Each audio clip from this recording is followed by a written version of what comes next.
হোসেন রাদিয়াল্লাহু তাআলা আনহুর মৃত্যু অবশ্যই কষ্টদায়ক, কিন্তু হোসেন রাদিয়াল্লাহু তাআলা আনহুর পূর্বে তার পিতা আলী বিন আবি তালেবকেও মানুষ হত্যা করেছে রাদিয়াল্লাহু তাআলা।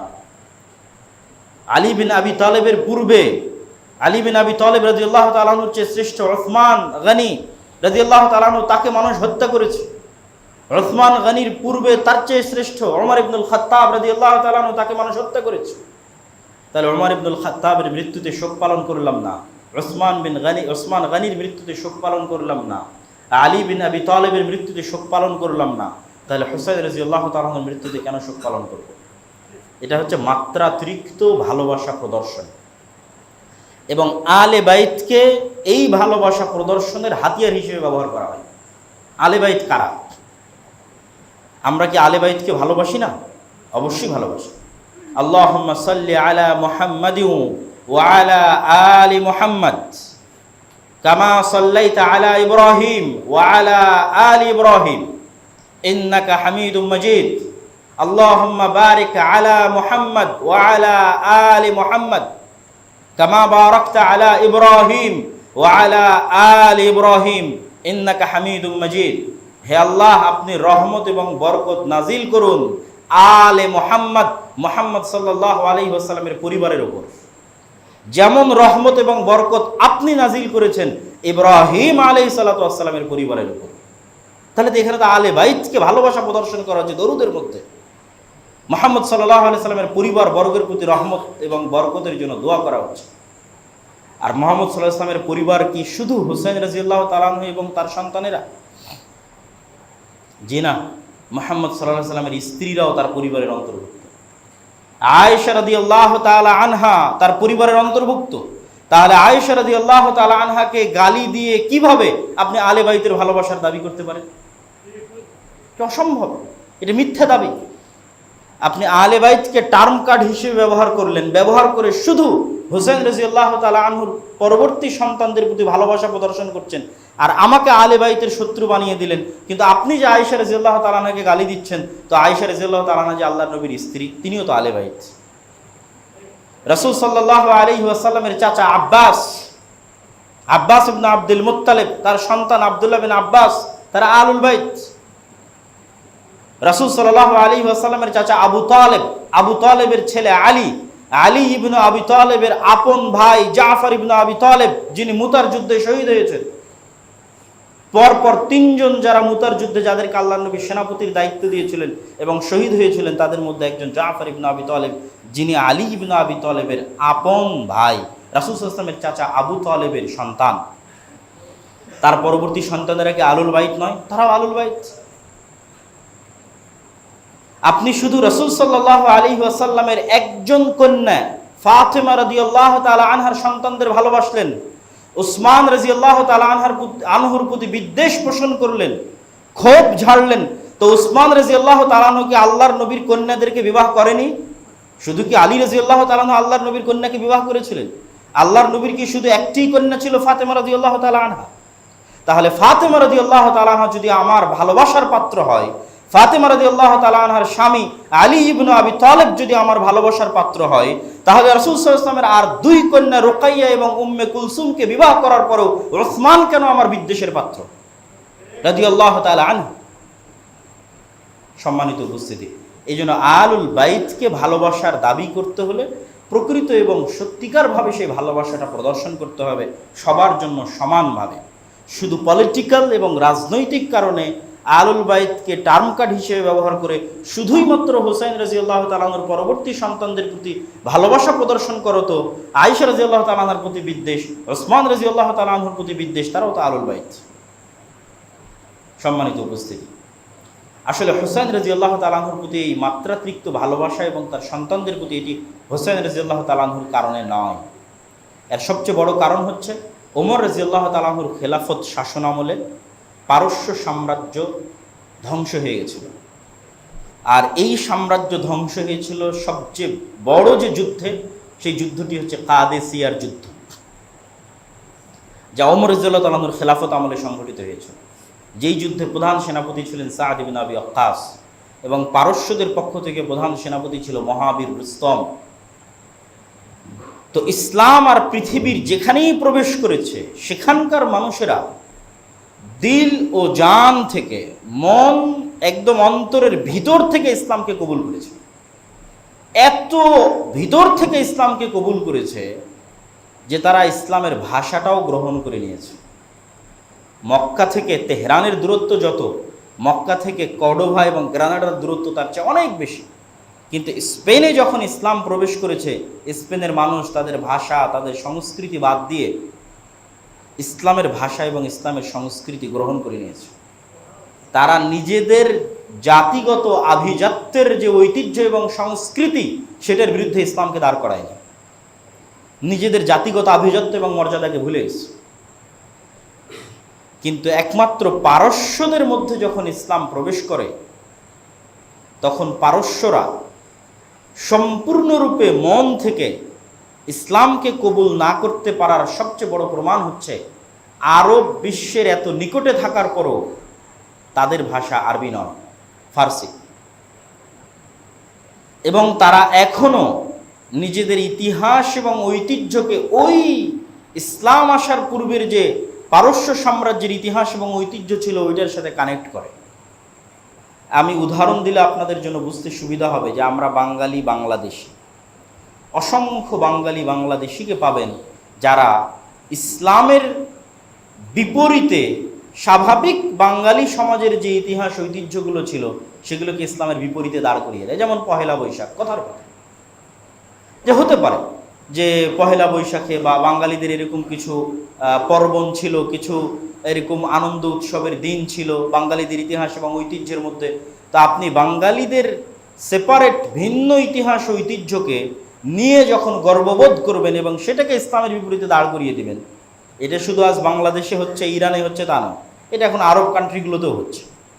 সৌদি আরবেও এমন কিছু সেকুলার মানুষের জন্ম হয়েছে, এটা তুরস্কেও ঘটেছিল।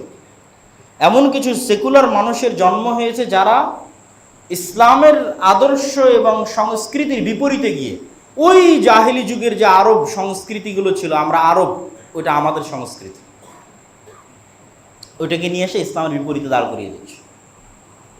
আসসালামু আলাইকুম কেন বলতে হবে? এটা তো মোহাম্মদ সাল্লাল্লাহু আলাইহি ওয়াসাল্লামের নিয়ে আসা ভাষা। আমাদের আরবদের সংস্কৃতি ছিল হাজার হাজার বছরের, যে আমরা সাবাহ আল খায়ের, সাবাহ আন নূর বলবো। তো কোন আরবদের সংস্কৃতি? ইসলাম আসার পূর্বেও তো আরবরা ছিল, তাদের সংস্কৃতি। একই ঘটনা তুরস্কেও ঘটেছিল ইসলামের খেলাফত ধ্বংস করার জন্য। উচ্চ শিক্ষিত তুরস্কের নাগরিক যারা ফরাসি দার্শনিকদের দর্শন কর্তৃক প্রভাবিত হয়ে যে আমাদের তুর্কের যে ইতিহাস এবং ঐতিহ্য আছে, রোমানদের যে ইতিহাস এবং ঐতিহ্য আছে, আমরা কেন আরবি ভাষা ব্যবহার করব? কেন তুরস্কের ভাষা ব্যবহার হবে না তুরস্কে? এভাবেই কিন্তু ইসলামী খেলাফতের পতন হয়। তো এই জিনিসটা অস্বাভাবিক কিছু নয় যে আমি এটা শুধু পারস্যদের ওপর চাপিয়ে দিচ্ছি, ইরানের ওপর চাপিয়ে দিচ্ছি, এরকম না। এটা অস্বাভাবিক কিছু নয়, হতেই পারে। কিন্তু এইটা কখনোই প্রমাণ বহন করে না যে আপনি পরিপূর্ণ ইসলামে প্রবেশ করেছেন। উদখুলু ফিস-সিলমি কাফা, আপনাকে পরিপূর্ণরূপে অন্তরের অন্তরস্থল থেকে পরিপূর্ণরূপে ইসলামে প্রবেশ করতে হবে। তো ওই পারস্যদের যে পরাজয়, এই পরাজয় এবং সাম্রাজ্যের ধূলিসাৎ, এটা সংঘটিত হয়েছিল ওমর রাদিয়াল্লাহু তাআলা আনহুর শাসনামলে। এই জন্য তাদের সবচেয়ে বড় শত্রু হচ্ছে ওমর ইবনুল খাত্তাব রাদিয়াল্লাহু তাআলা আনহু। তারা অন্তরে লালন করে, ওমর রাদিয়াল্লাহু তাআলা আনহুকে একজন শত্রু হিসেবে লালন করে। আপনি সাদ ইবনে আবি ওয়াক্কাসের নামে কোনো বিমানবন্দর, এয়ারপোর্ট না পেলেও অবশ্যই মহাবীর রুস্তমের নামে অনেক কিছু পাবেন। কিন্তু সাদ ইবনে আবি ওয়াক্কাস ছিলেন ইসলামের পক্ষের প্রধান সেনাপতি, আর পারস্যের পক্ষের প্রধান সেনাপতি ছিল রুস্তম, যেই যুদ্ধে তারা পরাজিত হয়। কাদিসিয়ার যুদ্ধে তাদের পরাজয় ঘটে। আর স্পেসিফিক্যালি হুসাইন রাদিয়াল্লাহু তাআলা আনহুকে ভালোবাসার পিছনে কারণ হচ্ছে পারস্যের ওই যুদ্ধে বিজয়ের পর, কেননা দাস এবং দাসীর যে প্রথা, এই প্রথাটা যুদ্ধের সাথেই সম্পৃক্ত। ইসলামে কোনো স্বাধীন মানুষকে স্বাভাবিকভাবে দাস দাসীতে পরিণত করা হারাম, এবং অতীত থেকে চলে আসা দাস দাসীকে বিভিন্ন গুনাহের কাফফারার মাধ্যমে, মুক্তি দেওয়ার মাধ্যমে ইসলাম দাস দাসী প্রথাকে কমানোর চেষ্টা করেছে। কিন্তু একমাত্র একটি সূরাত দাস দাসীর বাকি আছে, সেটি হচ্ছে যুদ্ধ অবস্থায়। যখনই কোনো দারুল কুফরের সাথে দারুল ইসলামের যুদ্ধ হবে, তখন যুদ্ধের মাঠে যারা বন্দী হবে তাদের বিষয়ে সিদ্ধান্ত নেওয়ার স্বাধীনতা ইসলামী রাষ্ট্রের থাকবে। চাইলে তাদেরকে মুক্ত করে দিতে পারে, চাইলে তাদেরকে দাস এবং দাসীতে পরিণত করতে পারে। যুদ্ধের ক্ষেত্রে যারা বন্দী হবে, তো এই যুদ্ধক্ষেত্রে বিজয়ের পর পারস্যের রাজার কন্যাও বন্দিনী হিসেবে ইসলামী খেলাফতে আসে এবং ওমর রাদিয়াল্লাহু তাআলা আনহু নিজ সিদ্ধান্ত বলে সেই কন্যাকে হুসাইন রাদিয়াল্লাহু তাআলা আনহুর নিকটে পাঠিয়ে দেন এবং পরবর্তীতে হুসাইন রাদিয়াল্লাহু তাআলা আনহুর সাথে পারস্যের সেই কন্যার বিবাহ হয়। তার সম্মানের কারণেই, পারস্যের রাজকন্যার সম্মানের কারণেই ওমর রাদিয়াল্লাহু তাআলা আনহু হুসাইন রাদিয়াল্লাহু তাআলা আনহুকে চয়ন করে তার সম্মান রক্ষার জন্য। ফলত তারা একটা কানেকশন পেয়ে গেল যে আমাদের যেই রাজা বা এই যে রাজত্বের পতন হলো, সেই রাজত্বের কন্যা মুহাম্মদ সাল্লাল্লাহু আলাইহি ওয়াসাল্লামের নাতির স্ত্রী। কোন নাতি? হুসাইন রাদিয়াল্লাহু তাআলা। অতএব এটাকেই পলিটিক্যাল এবং এটাকেই মেন্টালি, সাইকোলজিক্যালি কিভাবে এটার প্রচার করা যায় এবং এটার প্রচারের উপর ভিত্তি করে আর বাকিদেরকে দুশ্মন এবং শত্রু বানানো যায়, এই যে এক আকিদার এক ভয়ঙ্কর খেলা, সেটা শুরু হয়। এবং এই ভয়ঙ্কর খেলাটার শুরু হয় আলী রাদিয়াল্লাহু তাআলা আনহুর জীবদ্দশাতে। উসমান রাদিয়াল্লাহু তাআলা আনহুর মৃত্যুর মাধ্যমে ইসলামে ফিতনার দরজা উন্মুক্ত হয়। উসমান রাদিয়াল্লাহু তাআলা আনহুকে কোরআন পাঠরত অবস্থায় হত্যা করা হয় এবং তার মৃত্যুর পরে এই ফিতনার দরজা উন্মুক্ত হয়। একদল মানুষ খারিজি হয়ে যায়, একদল মানুষ শিয়া হয়ে যায়, রাফিজি হয়ে যায়। আর এই দুশ্মনীটা অব্যাহত থাকে মুআবিয়া রাদিয়াল্লাহু তাআলা আনহু এবং তার পরবর্তী বংশধরের বিরুদ্ধে। কি জন্য? মুআবিয়া রাদিয়াল্লাহু তাআলা আনহু ওমর রাদিয়াল্লাহু তাআলা আনহুর শাসন আমল থেকেই সিরিয়ার গভর্নর, উসমান রাদিয়াল্লাহু তাআলা আনহুর শাসন আমলেও গভর্নর, আলী রাদিয়াল্লাহু তাআলা আনহুর শাসন আমলেও গভর্নর। ফলত সিরিয়ার মানুষের একটা ভালোবাসা মুআবিয়া রাদিয়াল্লাহু তাআলা আনহুর প্রতি সেই কালেও ছিল, আজও আছে। তাদের এই ভালোবাসাটা আবার অনেক সময় মাত্রাতিরিক্ত হয়ে যায়। তারা তখন আবার এই ভালোবাসার কারণে আলী রাদিয়াল্লাহু তাআলা আনহু এবং তাদের পরবর্তী বংশধরকে শত্রু মনে করে। এই গ্রুপকে বলা হয় নাসিবি। আর যারা আবার আলী রাদিয়াল্লাহু তাআলা আনহু এবং তার সন্তানদের ভালোবাসার কারণে মুআবিয়া রাদিয়াল্লাহু তাআলা আনহু এবং তার পরবর্তী বংশধরদেরকে শত্রু মনে করে, তাদেরকে বলা হয় শিয়া বা রাফিজি। আহলুস সুন্নাত ওয়াল জামাতের কোনোটাই হওয়া উচিত নয়। কেননা আলী রাদিয়াল্লাহু তাআলা আনহু নিজেও সাহাবী, মুআবিয়া রাদিয়াল্লাহু তাআলা আনহু নিজেও সাহাবী এবং মুআবিয়া রাদিয়াল্লাহু তাআলা আনহু আরেক সাহাবীর সন্তান, মুআবিয়া ইবনে আবি সুফিয়ান। আবু সুফিয়ান রাদিয়াল্লাহু তাআলা আনহু সাহাবী, তার সন্তান, এবং তারাও কুরাইশ বংশের অন্তর্ভুক্ত। আব্দে মানাফের এক সন্তানের বংশধর হচ্ছে আমার নবী মুহাম্মদ সাল্লাল্লাহু আলাইহি ওয়াসাল্লাম, আর আব্দে মানাফের আরেক সন্তানের বংশধর হচ্ছে আবু সুফিয়ান, তার সন্তান মুআবিয়া, তার সন্তান ইয়াজিদ। এবং আবু সুফিয়ান রাদিয়াল্লাহু তাআলা আনহুর কন্যাকে রাসূল সাল্লাল্লাহু আলাইহি ওয়াসাল্লাম বিবাহ করেছিলেন। সম্মানিত উপস্থিতি, এই জন্য কাউকে শত্রু বানানো, সাহাবীদের মধ্যে কাউকে কোনো সাহাবীর শত্রু বানানো, এটা কখনোই আহলুস সুন্নাত ওয়াল জামাআতের মানহাজ বা আকীদা বা বিশ্বাস হতে পারে না। মুআবিয়া রাদিয়াল্লাহু তাআলা আনহুর একটা সিজদা যা তিনি রাসূল সাল্লাল্লাহু আলাইহি ওয়াসাল্লামের সাথে দিয়েছেন, তা আমার সারা জীবনের আমলের চেয়ে আল্লাহর নিকটে প্রিয় হতে পারে। এবং আমার এই বক্তব্যের একদম শেষের দিকে এসে আমি এতটুকু সারমর্ম আপনাদের সামনে বলে যাই যে আজকের আপনি খ্রিস্টানদের যে কোনো প্রতিষ্ঠান দেখবেন, এই প্রতিষ্ঠানগুলো তারা কাদের সম্মানে, কাদের নামে নামকরণ করছে।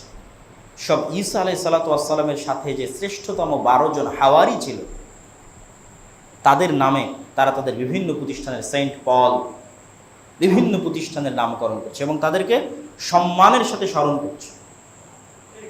ইহুদিরা মুসা আলাইহিস সালাতু ওয়াস সালাম এবং তার সাথে যারা ছিল, তার সহকারী, সহযোগী, তাদেরকে সম্মান এবং ভালোবাসার সাথে স্মরণ করছে। আর আমরা যদি মুসলমান হিসেবে তাদেরকেই পৃথিবীর সবচেয়ে খারাপ বানিয়ে দিই, পৃথিবীর সবচেয়ে নিকৃষ্ট, জঘন্য বানিয়ে দিই, যারা রাসূল সাল্লাল্লাহু আলাইহি ওয়াসাল্লামের সাথে সকাল সন্ধ্যা উঠা বসা করতেন, যারা রাসূল সাল্লাল্লাহু আলাইহি ওয়াসাল্লামের স্ত্রী ছিলেন, যারা রাসূল সাল্লাল্লাহু আলাইহি ওয়াসাল্লামের জামাই ছিলেন, যারা রাসূল সাল্লাল্লাহু আলাইহি ওয়াসাল্লামের শ্বশুর ছিলেন, যাদের সাথে থাকতেন, উঠতেন, বসতেন, খেতেন, বিছানায় শুইতেন, তাদেরকে আমরা বানিয়ে দিলাম পৃথিবীর সবচেয়ে নিকৃষ্ট মানুষ। তাহলে আমরা তো ইহুদি খ্রিস্টানদের চেয়ে তো খারাপ হয়ে গেলাম। ইহুদি খ্রিস্টানরা অন্তত তাদের নবীর সাথে যারা ছিল তাদের অন্তত সম্মানটা রক্ষা করেছে। আর যেখানে রাসূল সাল্লাল্লাহু আলাইহি ওয়াসাল্লাম যখনই কোনো হাদিস বলেন, পৃথিবীর যে কোনো হাদিস আপনি খুলে দেখবেন, যে কোনো ঘটনা রাসূল সাল্লাল্লাহু আলাইহি ওয়াসাল্লাম বর্ণনা করছে হাদিসের পাতায়, যে কোনো ঘটনা, তাহলে ওর সাথে দুইজনের নাম থাকবেই। যেমন এমনি একটা ঘটনা যে আল্লাহ নবী ওখানে যাচ্ছেন, আল্লাহ নবী আজ এখানে আসলেন, আল্লাহ নবী আজ ওখানে খেতে গেলেন, আল্লাহ নবী আজ ওখানে বসলেন, তো তার সাথে আর দুইজনের নাম থাকবেই, দাখালা মুহাম্মদ ও আবু বকর ও ওমর রাদিয়াল্লাহু তাআলা আনহু। আজ আমার বাড়িতে আল্লাহর নবী, আবু বকর এবং ওমর এসেছিলেন। যে কোনো হাদিসের পৃষ্ঠার পর পৃষ্ঠা আপনি পড়তে থাকবেন, তো রাসূল সাল্লাল্লাহু আলাইহি ওয়াসাল্লামের সাথে কখনোই এরকম পাবেন না যখন তারা দুইজন নাই। তথা রাসূল সাল্লাল্লাহু আলাইহি ওয়াসাল্লাম যখন মক্কা থেকে মদিনায় হিজরত করছেন, তখনও রাসূল সাল্লাল্লাহু আলাইহি ওয়াসাল্লামের একমাত্র সঙ্গী হচ্ছে আবু বকর রাদিয়াল্লাহু তাআলা আনহু। তাহলে সেই আবু বকর রাদিয়াল্লাহু তাআলা আনহু, সেই ওমর রাদিয়াল্লাহু তাআলা আনহুকে শত্রু বানিয়ে আমরা কখনোই এটা দাবি করতে পারি না যে আমরা সঠিক ইসলামের অনুসারী আছি। এটা অসম্ভব।